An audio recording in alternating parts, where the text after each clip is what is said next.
In this chapter, we'll be talking about the book of Genesis specifically. So let's do that right now. Major themes that are dominant throughout the Hebrew Bible are introduced here in Genesis. Themes such as the human rebellion and the way that God deals with that, namely punishment for misbehavior. We'll also see in Genesis 6 that there is a deluge, there is a flood that comes very close to wiping out humankind from the surface of the earth, but then there is a renewal by way of a family that survives. And then very quickly the story, the book, narrows down and focuses on a single family. So as I suggested in the previous presentation, what we have here in Genesis is a very broad and encompassing scope look at things, and then the story, the narrative, zooms in very rapidly and focuses on a story of a family. The book of Genesis can be divided very conveniently into two major parts. Genesis 1 to 11 is known as the primeval history. The stories that we find in this part of Genesis deal with the creation stories, creation of languages, major events that happen at the beginning of human life on earth. And then chapters 12 to 50 focus for the most part on Abraham and his descendants. So the primeval history, Genesis 1 to 11, we find in Genesis 1 one of the creation stories, because there are two. Genesis 1 is the first one. Actually, it is correct to say that the story is not just chapter 1. This is a story that runs chapter 1 all the way to chapter 2, verse 4a. We may say at this point that, as you may know, the division into chapters and verses was introduced later. It's not original to the writings, and sometimes, as is the case here, the story was divided incorrectly because it doesn't end at the end of chapter 1 but continues to the first half of verse 4. So in the first creation story, the title, the word that is used for God, is the generic Hebrew Elohim, not the proper name of God, Yahweh, which is used in the second story. And in the first creation story, God appears as remote, transcendent, as a chief executive that actually just speaks orders and things happen because he speaks. That is to be contrasted with the second creation story that describes kind of an artisan, one that touches things, that does things by almost trial and error. The first creation story, once again, has kind of an orderly progression. Things happen by steps, and the story concludes with God resting on the seventh day. As I have already mentioned, the second story begins in the second half of verse 4 of chapter 2, so 2, 4b to the end of the chapter. Once again, the God that we see in that story is an artisan, one that touches things and doesn't really speak so much as does things by refashioning things and so forth. The Creator is described as, or is named Yahweh in the second story, or to be precise, Yahweh Elohim, or the proper name of God plus the word Elohim, which means God.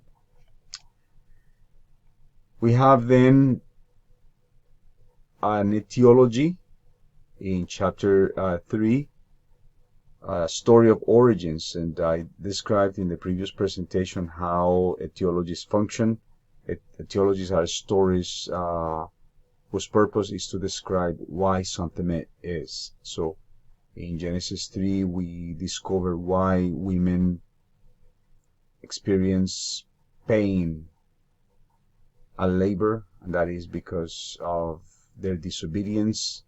Why men experience hardship at work, labor, different kind of labor. This is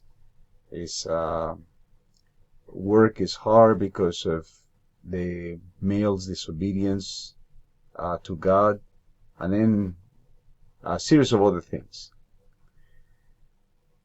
The story, of course, also includes the idea that acquiring knowledge without divine permission is problematic, and then we discover that God deals swiftly and severely with human disobedience, which actually will be a theme that we'll see developed throughout the book of Genesis. We have another story, namely the story of Cain and Abel, two brothers that continue the story, the theme of the human frailty that is begun in the Eden story. And it's a story that actually will mark another theme that is predominant throughout the Pentateuch, and that is sibling rivalry, and that actually eventuates into human violence, as violence is not prevented but actually kind of escapes even the bounds of family, and leads then to the breakdown of the human story, as the human story is then one marked by violence. In Genesis 6 through 9, we read the story of a flood, which is God's response to human wickedness. Human wickedness or human evil has permeated the earth. This actually leads God to be saddened that he had created humankind, and then God deals with that problem by way of a flood that comes very close to destroying, wiping out humankind from the face of the earth. The story of the flood has parallels in Mesopotamian epics such as Atrahasis and Gilgamesh. You would do well in finding those, reading those, because one actually will see that there are many parallels in the biblical story and those other stories as well. The story concludes with a family that survives the flood, and then God gives a covenant to this surviving family, telling Noah and his descendants that he will not destroy, that is, God will not destroy the earth by a flood anymore.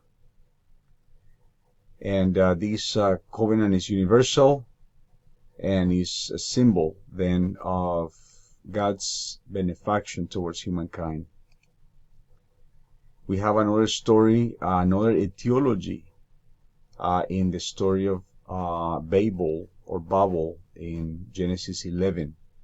A story that actually describes why human beings are diverse. The story begins with after the flood, human beings have gathered in one place, and they are so afraid of destruction that they decide to build a tower, probably with the idea that if there is another flood, then we can climb the different floors and not be flooded and not be killed by flood, by drowning anymore. However, this is contrary to God's design for the world, which is that humans populate the earth So therefore, God confuses human beings so that they are not able to understand each other, and then they end up spreading throughout the earth. So we have here a story then of the spread of human beings, and a story of why there is culture as manifested primarily by way of languages.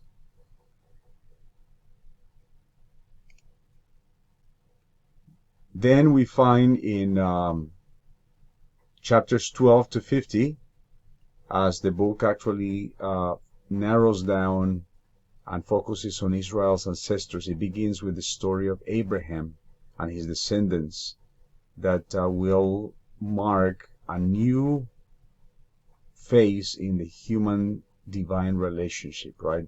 Abraham is one that is called by God, responds to God's commands to leave his homeland and to relocate to a different place. And the Bible actually attributes great importance to this event, as Abraham is one who believes God and will act now in obedience to God. Here we are introduced then to something that will also be an important theme in the collection, and that is the theme of theophany, God appearing, either in a visible or audible way to human beings. The covenant with Abraham, which is actually given 4 times in the book of Genesis, initiates then a partnership between God and Abraham's descendants. The 4 places where this covenant is given are in chapter 12, verses 2 and 3, chapter 15, 1 to 21, chapter 17, 1 to 22, and then chapter 22, 15 to 18. I suggest that you actually look at those texts and see the commonalities that they have, but also the differences. The covenant, moreover, is marked by a sign, namely that Abraham and his descendants should be circumcised. Let's move on to the story of the binding of Isaac, which is given in Genesis 22. The story of how Abraham comes very close to killing his son. And although many modern readers find the story problematic, the story has an important element to it, and that is the importance of total obedience to God. So it is important to obey God. That this is a theme, this is a refrain that will play out in all of the Torah and the books that continue, that follow, right? It is imperative that Abraham's descendants learn to obey God. Not only that, but there are rewards for obedience.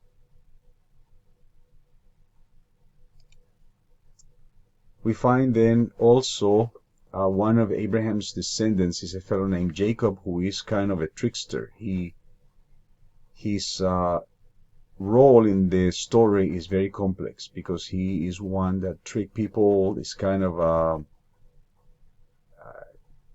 well, this individual is his stories are complicated, and I suggest that you examine the biblical stories and read for yourself. He has both strengths, but also he has significant weaknesses. And what this shows really is kind of the relationship of Israel with God, which is also one of ups and downs. And that may represent actually the story of all of us with God. Finally, the story of Joseph also, that is Genesis 37 to 50, is a story that actually ends providing a bridge between the book of Genesis and the book of Exodus, as Joseph ends up being taken to Egypt, where eventually all of his siblings and his father are also taken